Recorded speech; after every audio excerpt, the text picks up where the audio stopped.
so much. Thanks so much, Secretary, for the kind introduction. And I'll just say this, I'm going to go off script for a minute. I am the only candidate for governor who has actually bargained for a public sector union. The only one.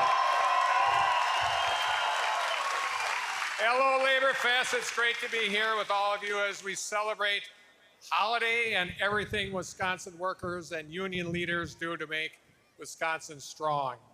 I have to thank Secretary Walsh, obviously, for that introduction and everything you're doing to support working families across the state and country. Happy to have you here today in our great state. I also want to welcome AFL-CIO President Liz Schuler, and of course, our own Stephanie Bloomingdale. Great leaders. One of the great honors in being governor of Wisconsin is seeing the determination, ingenuity, and drive of our laborers firsthand. Workers deserve to have a seat at the table, and when they do, everyone is better off for it.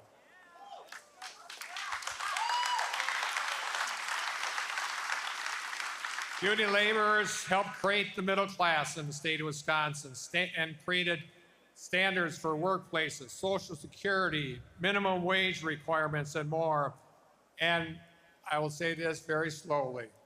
I made union trades essential during the pandemic because I knew that Wisconsin unions would keep our workers safe and get the job done. Thank you so much, trade.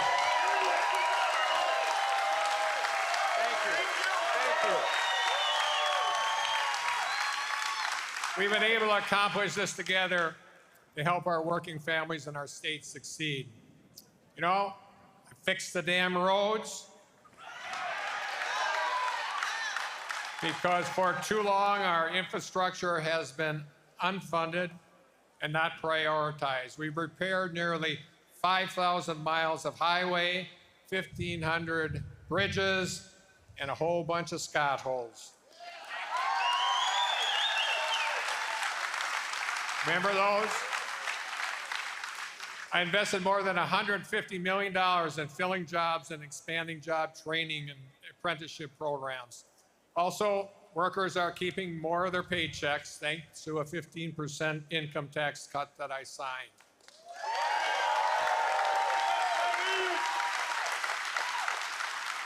These investments in Wisconsin workers are working. Today, we are at a near record low unemployment and one of the highest labor force participation rates in the country, and that just doesn't happen by accident.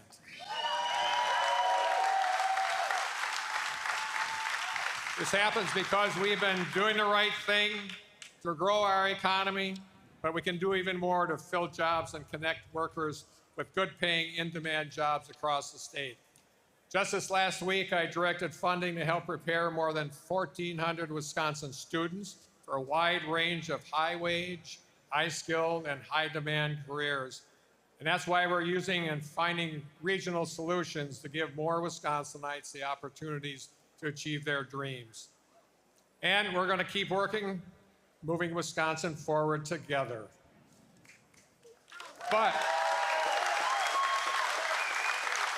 we can't do this alone, right? Just by the folks here in Wisconsin. Fortunately, we have a president who understands the challenges facing working families and willing to work with us to find common sense solutions.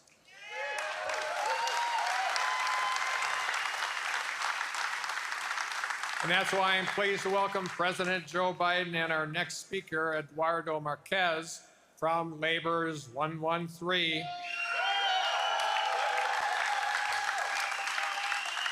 Eduardo has been a laborer since 2014, and we're so grateful for the hard work and dedication of folks like him across the state. You know, we need to bring people together, something that's not always easy to do in Madison or Washington, D.C., to give working families like Eduardo's the support they need to succeed. President Biden has been an important, very important partner for states across the country to direct recovery funds to our schools, our economy, and public safety. He hasn't forgotten that working families matter, not just on Labor Day, but every single day of the year. So please join me in giving a warm Wisconsin welcome to President Joe Biden and Eduardo Marquez.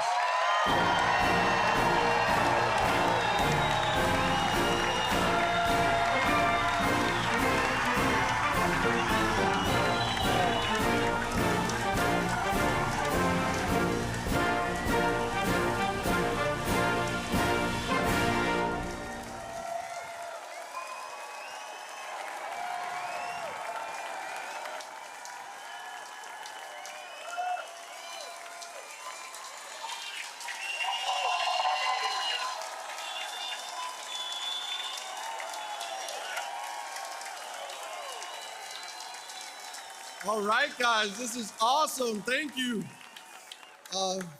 Good afternoon, brothers and sisters, ladies and gentlemen. For those who don't know me, I'm Eduardo Marquez. A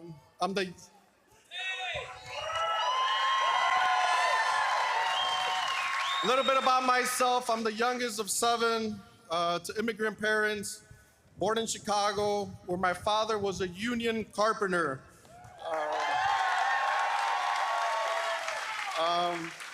That's where I was introduced to construction and hard work.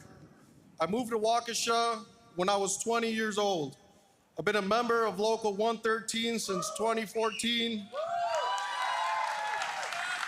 I started as a mason tender, all under the building trade. Some responsibilities are to build scaffold, operate the hydro lift, and rough terrains. All of this I was trained and certified in our Union Training Center in DeForest, Wisconsin.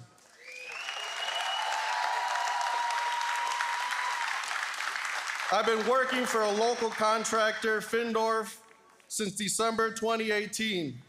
They made me a foreman and offered me additional training, supervisor training program. This year, I'm proud to say I began to run jobs for Findorf as a project superintendent.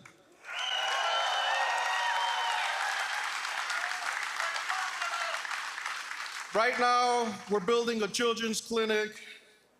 I'm married with 3 sons.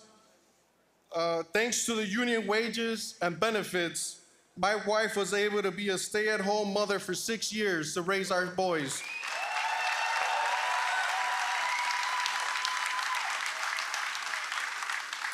I'm also proud to say that she returned to work last year, and that extra money is also awesome. I know that President Biden pushed hard for the infrastructure bill that would create so many jobs for laborers to repair our bridges, water system, and many other things. And now we have a great agreement on a solar field. Hundreds of laborers will be part of clean energy future.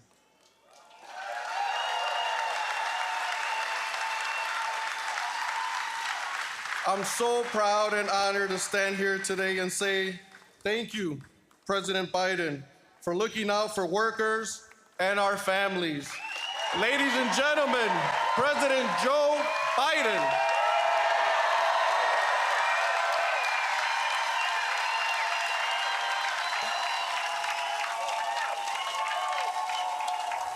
Hello, Milwaukee.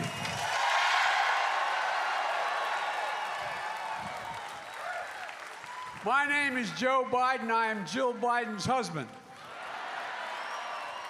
And I want to start by saying any child under 12 years of age deserves a little extra ice cream or something for doing this. This has got to be the most boring thing in the world for you, honey. But we're going to work something out for you, I promise. Folks, if you have a seat, don't hesitate to take them. Well, thank you, man.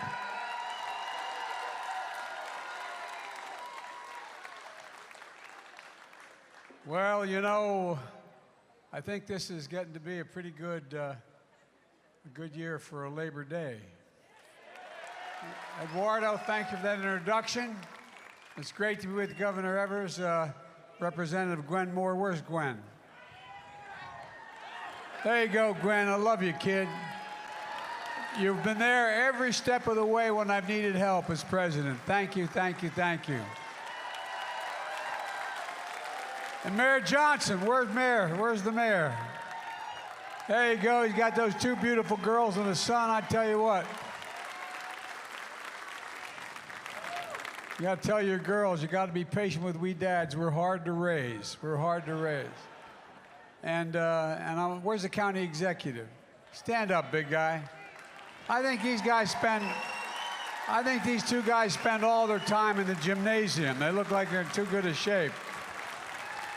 And I want to thank Tammy. She couldn't be here today, who's a champion of working people and always there. You know, and the same goes for Lieutenant Governor Mandela Barnes, who couldn't be here, but he's going to be your next United States Senator. Oh, he is. And I want to thank Liz Schuler for her fearless leadership of the AFL-CIO, and thanks to Pam for your leadership of the AFL-CIO here in Milwaukee. Thank you, thank you, thank you. Where is she? Back here. Okay, there you are, Pam. Okay, I wonder where everybody's sitting. And how about actually having a union guy as a Secretary of Labor? I tell you what, if you're going to be in a foxhole, you want Marty in there with you. Now, you may have trouble understanding when he starts talking about car bonds and instead garages and he talks kind of funny, but he knows what he's talking about. I promise to be the most pro-union president in American history, and Marty's keeping me make that promise. And by the way, the reason for that, I've had this conversation with the Business Roundtable and all the major chambers of commerce. It's not just that I think that it's important that people get a shot. But look, the reason why businesses should be hiring labor folks is simple. You're the single greatest technicians in the world. You're the best laborers in the world. You build the best product in the world. No, I'm not just joking. I'm not just saying that. But people forget, a lot of the trades, they forget. You go to 4 or 5 years of school, you're an apprenticeship. It's like going back to college. It's not like you all of a sudden just step in.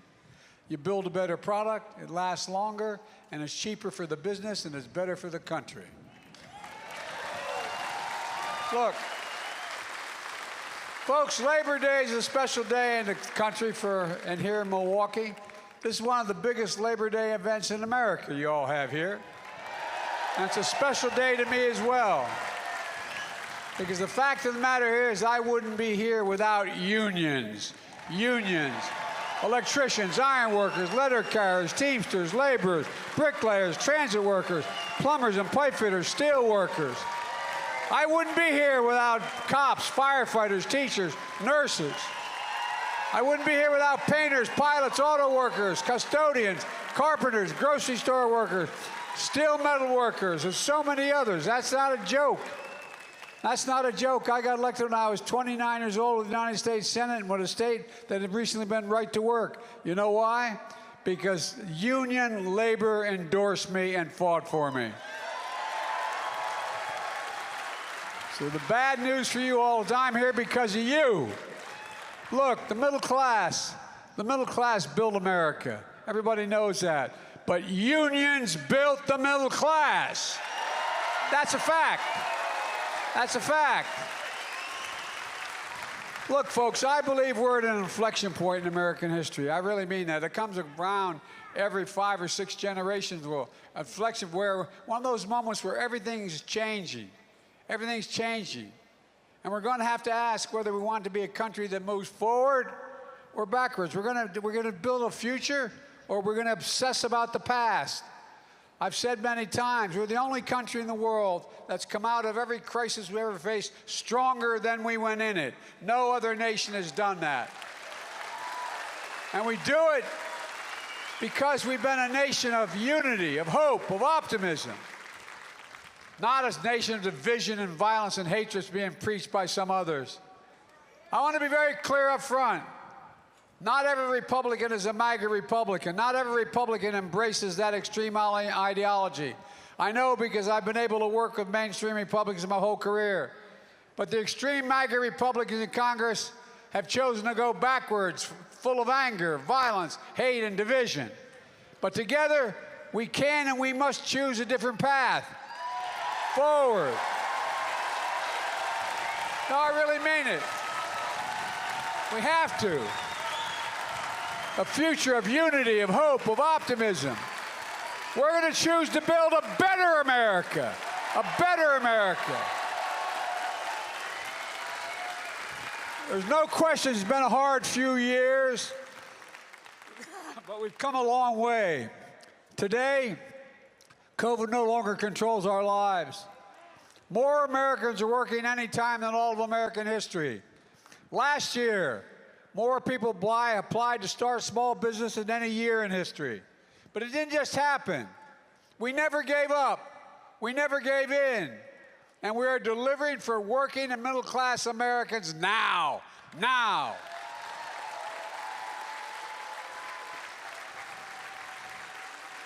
Nearly 10 million new jobs, more jobs than ever been created at this point in any presidency in history. Wages are up. Unemployment remains near a 50-year low. And the big reason for all this is the American Rescue Plan that I signed into law shortly after taking office. With the help of your Democratic members of Congress, that's how we got it done. Not one single Republican vote. And the plan took America from economic crisis to economic recovery. And here in Wisconsin, your governor and your mayor of Milwaukee use that money like it's supposed to be used, keeping city workers on the job in the face of rising costs, keeping streets safe by fixing streetlights, training 130 new firefighters, helping hire close to 200 more police officers. Not a single Republican voted for that, not one single one. Every single Republican in Congress in this state voted against that funding. So let me remind you, no, I really mean it. Let me remind you, what else is in that American Rescue Plan? A thing called the Butch-Lewis Act. Now look, for too long, most Americans don't know what that means. Those of you who have been driving trucks from factory to stores, bagging our groceries, building our buildings, bridges, roads, so much more. And with each paycheck you earn, the employees put money into that pension plan. But some companies didn't set aside enough money to pay for those plans. And as a result, hundreds of pensions, 2 to 3 million workers and retirees were going insolvent. Millions of retirees are at risk of losing their retirement security through no fault of your own. So with the American Rescue Plan, we passed the Butch-Lewis Act to protect pensions all of you work so damn hard for.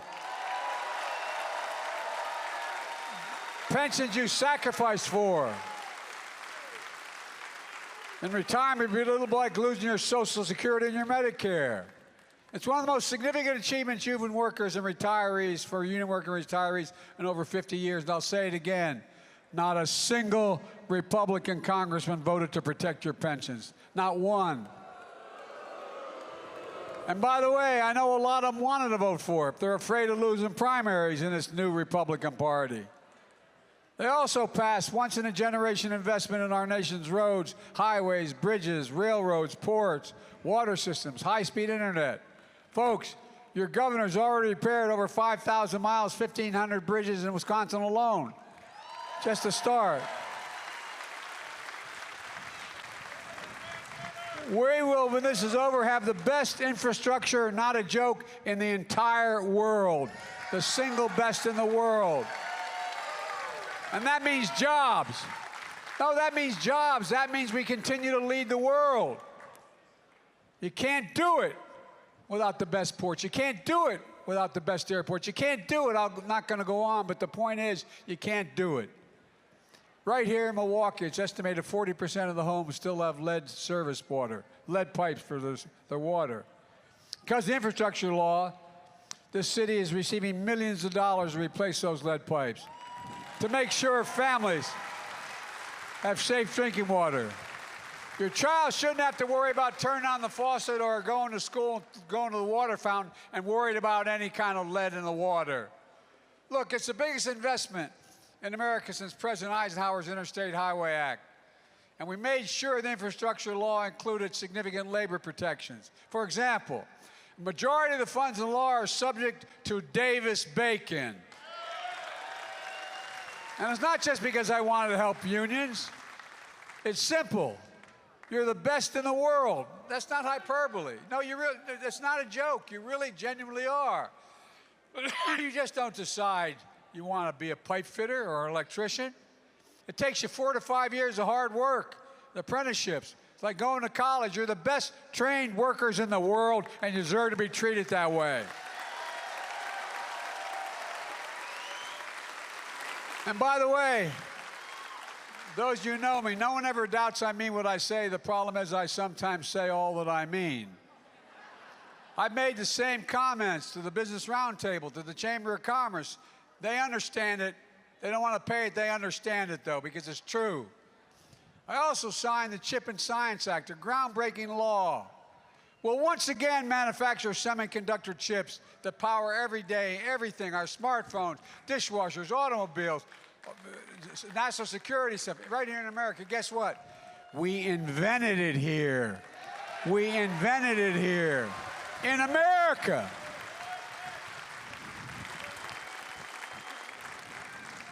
By the way, the reason why last year, inflation was so high, you know the biggest reason?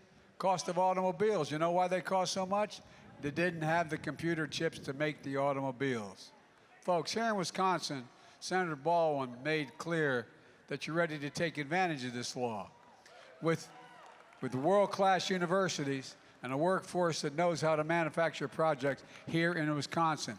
This law is going to create tens of thousands of jobs in America, bringing billions of dollars of investment here in America. Well over $100 billion investments in America, revitalizing American manufacturing. Where is it written? Where is it written that says America can't lead the world in manufacturing? Where does it say that? We've exported too damn much. In fact, next week I'm going to Ohio for the groundbreaking of a multi-billion-dollar semiconductor manufacturing plant. The company is Intel. It's one of the largest investments of the kind ever. They're putting $20 billion in as a start. It's going to create thousands of jobs, thousands. 7,000 construction jobs just building the facilities. 5,000 permanent jobs for blue-collar workers who will make $125,000 a year in those jobs.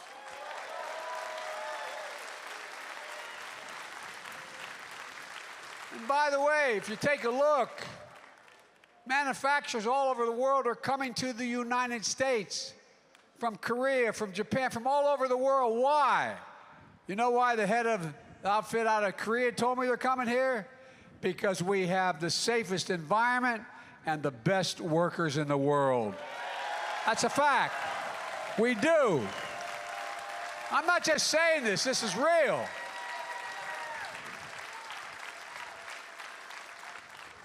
Look, folks, it means we're going to build the future in America, with American workers, in American factories, using American-made products. Look, something most people don't know, but you guys out there in this audience know. 15% of our military veterans become union workers when they leave the military. 15%. How many veterans out there? Holler out. You got it. In my State of the Union address, I put forward what I call the unity agenda, including taking care of our veterans. Look, we have a lot of responsibilities, but only one sacred responsibility, not a joke. And I mean this from the bottom of my heart, and I've said it from the first day I entered politics. We have an obligation to equip those we send into harm's way and care for them and their families when they come home, both their families. Especially our veterans who have been exposed to toxic burn pits like my son, those pits the size of football fields. 8, 9, 10 feet deep in Afghanistan and Iraq. I was in and out of those countries over 35 times in the middle of these wars as vice president. That incinerate wastes of war, tires, poisons, chemicals, jet fuel, so much more. A lot of people, like my son, had their hooch just probably 300, 500 yards from those pits. You could smell it, you could inhale it. Well, guess what? These poisonous fumes which came, people came home with headaches, numbness, dizziness, cancer. I just signed what's called the PACT Act to take care of these veterans who need medical assistance and to provide for their families when they are gone.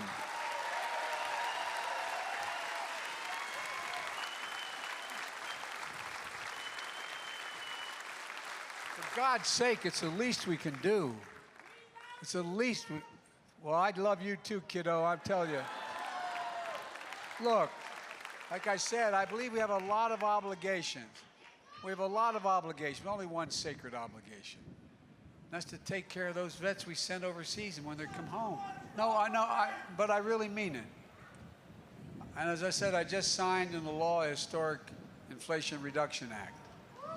It wasn't easy to take on big drug companies, but we did. I've been fighting them since I got in Congress 180 years ago. You know, we pay more for prescription drugs in the United States of America than any major country in the world, here in the United States, okay? There's no reason for it. For the last several decades, many of us have been trying to fix the problem.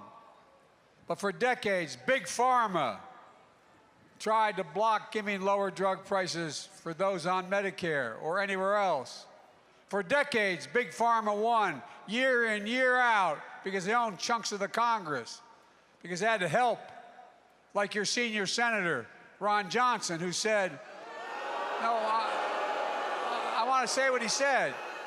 He said he opposed lowering drug costs because it would result in punishing the pharmaceutical industry. Bless me, Father, for I have sinned. I mean, come on, man. Not this year. We beat Pharma this year. We beat Pharma this year, and it mattered. We're going to change people's lives. We finally beat Pharma. Now Medicare will have the power to negotiate lower prescription drug prices. We can guarantee no senior will have to pay more than $2,000 out of pocket for their drugs for the entire year, no matter whether the bill is $50,000, no more than $2,000, period. And if you're on Medicare and you have diabetes, your cost of insulin will be capped at $35. And by the way, there's a reason for that. You know how much it costs them to make and package the insulin for diabetes? $10. 10. Any of you you need that insulin, or your children need it, you know what it costs. It costs you somewhere between $650 and $1,000 a month. It's outrageous. Well, guess what? We also had in this bill of mine, we also had a provision that affected people who weren't on Medicare. But because of the leadership of your senior senator and others, it got defeated. But I'm coming back and getting it.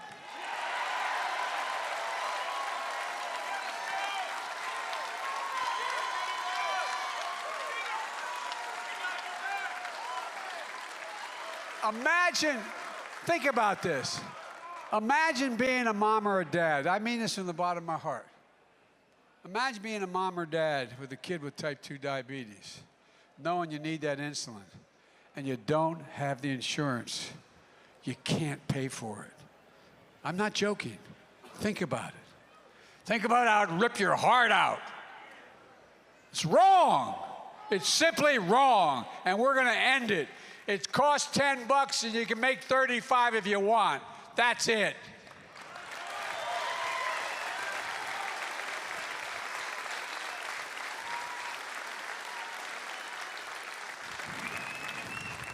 For decades, the biggest corporations, and by the way, I know corporations. I come from the corporate state of the world. More corporations are incorporated in Delaware than every other nation, every other state in the country combined. Okay? So I can write a doctorate on corporations. So it's not like I'm anti-corporation generically, but I do think everybody should pay their fair share. And by the way, look, for decades, the biggest corporations, the wealthiest Americans have fought to block a fair tax code. Republicans passed a $2 trillion tax cut, mainly benefiting the wealthiest corporations under the Trump administration. By the way, increased the debt by $2 trillion. Well, guess what? In 2000, 55 of those corporations earned $40 billion in profit. They didn't pay a single solitary penny in taxes. And wealthiest Americans are those 700+ billionaires in America. You know what their average tax rate is, federal tax? 8%. They pay more taxes than any one of you, fewer taxes than any one of you pay. It's not right. No, I mean, it's just outrageous. Well, guess what? Guess what? I wasn't able to take care anyway. If you're a cop, a teacher, firefighter, steelworker, a miner, you pay double that federal tax. It's just wrong. But this year, the American people won. Now big corporations have to pay at least a minimum tax of 15%, at least.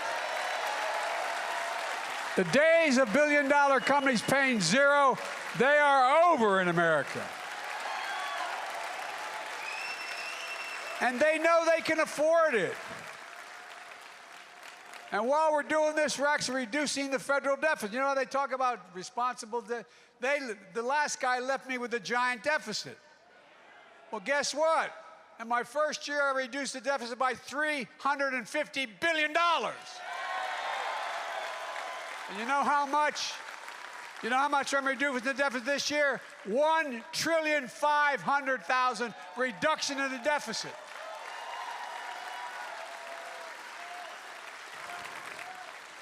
And by the way, just by dealing with allowing Medicare to negotiate drug prices, it means Medicare doesn't have to pay out that many tax dollars to buy them.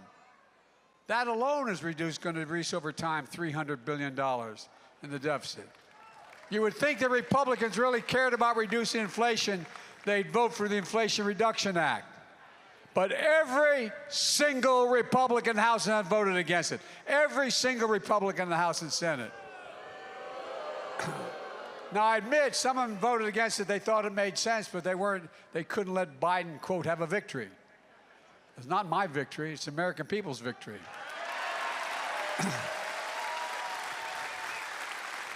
In spite of the fact that while doing all this, we lowered the deficit by $1.5 trillion this year. Here in America, every single Republican voted against lowering prescription drug prices, against lowering health care costs, against protecting your pensions, against lower energy costs, against creating good-paying jobs, against a fair tax system. Every single one in the House and Senate.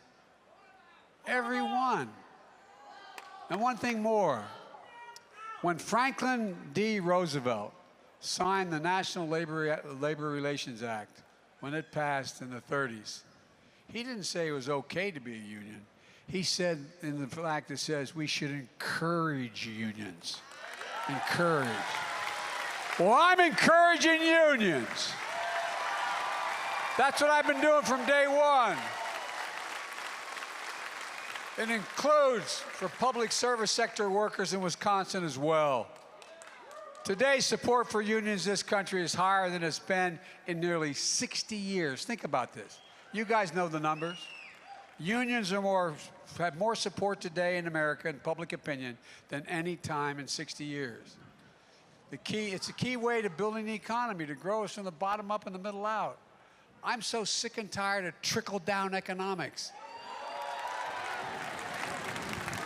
I come from a family where my dad worked hard. He worked like hell. We lived a decent middle-class life. We lived in a 3-bedroom split-level home in a development that was, the area was growing, with 4 kids and a grandpop. I sometimes wonder, anyway, I wonder, it was great for us, but those walls are thin. But all kidding aside, we did fine, no complaints. We did fine. But here's the point. The biggest contrast from what MAGA Republicans, the extreme right, the Trumpies, they want to go to Congress. These MAGA Republicans in Congress are coming for your Social Security as well. Now, by the way, as I said, you might think I'm making some of this stuff up. It's so outrageous. But here's the deal, guys. The Republicans, read the Republican campaign plan, the Senate campaign they put out this year. Go online and read it. Senator Rick Scott of Florida heads that campaign committee. It's all in black and white. I'm not making it up. You can go online and read it. They want to require Congress to vote on the future of Social Security, Medicare, and Medicaid every 5 years to decide whether they continue. No, every 5 years. They get to vote to change, to cut, to reduce, or entirely eliminate Social Security and other things. How does that make us feel? Knowing you guys, and then along, remember that song, Along Comes Joan? And then along comes Ron Johnson of Wisconsin. He's arguing that 5 years is too long to wait to savage these programs people depend on. He wants to put Social Security and Medicare literally in a chopping block every single year, treated like any other appropriation. Let me remind you, you paid for your Social Security and Medicare. Taken out of your paycheck from the time you're 18 years old. The same guy who said, he's the same guy who said if Republicans get control of Congress, they're coming after the Affordable Care Act again, denying health insurance to anyone with a pre-existing condition. That's the only reason they're able to get it. Only reason they get, if they have a pre-existing condition, the only way they can get insurance is because of the Affordable Care Act. That's not a joke. This guy never stops. But guess what? I ain't stopping either. Folks, you and I, we offer a starkly different vision for this country. A vision of a fairer, more decent America. One where everybody has a fair share, where every American is treated with, my dad would say, with dignity. The economy that works for work, not wealth. Let me close with this. We're at a serious moment in our nation's history, and it's not I mean it from the bottom of my heart. As I said last week, we remain in the battle for the soul of America.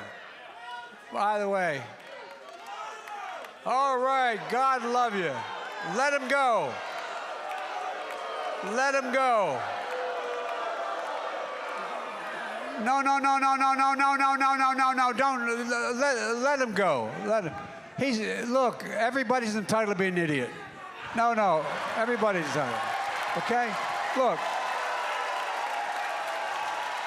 Extreme MAGA Republicans don't just threaten our personal rights and our economic security, they embrace political violence.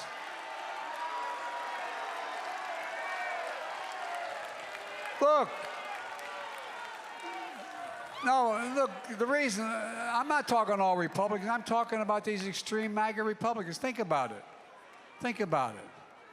The definition of democracy is you accept the will of the people when the votes are honestly counted. These guys don't do it. Name me a democracy in the world where a leader argues to engage in violence. To this day, MAGA Republicans in Congress defend the mob that stormed the Capitol, and people died later. Senator Johnson said it was, by and large, a peaceful protest. Have you seen the videos, what happened that day? Listen to the stories of the members of both parties of Congress and the jeopardy they were put in. Cops attacked and assaulted, speared with flagpoles, sprayed with mace, stomped down, dragged, brutalized. Police lost their lives as a result of that day. And the MAGA Republicans and your senior senators said it was a peaceful protest. Folks, you can't be pro-insurrectionist. I'm being deadly earnest now. There's no democracy where you can be pro-insurrection and pro-democracy. So when I say the democracy is at stake, I mean what I'm saying, literally. You can't say you support law enforcement and call the people who attacked the police on January 6th patriots. This was an attack on American democracy and all we stand for. Imagine if you go home this afternoon, turn on the television, and saw several thousand people storming the British Parliament, knocking down the doors, threatening their lives, trying to overthrow the election of the new prime minister, and people dying. What would you think? No, I'm being deadly earnest now. Honest to God, what would you think? You'd think this is not a democracy. Well, let me tell you something. Let me tell you something. This is why in this moment, those of you in this country, Democrats, Republicans, and mainstream Republicans and independents, we have to be stronger and more determined and more committed to saving American democracy than the MAGA Republicans and that guy Alcantara are destroying democracy. Because democracy is at stake. We got to remember who we are. We're the United States of America. There's nothing we can't do if we do it together. God bless you all, and may God protect our troops. Thank you, thank you, thank you.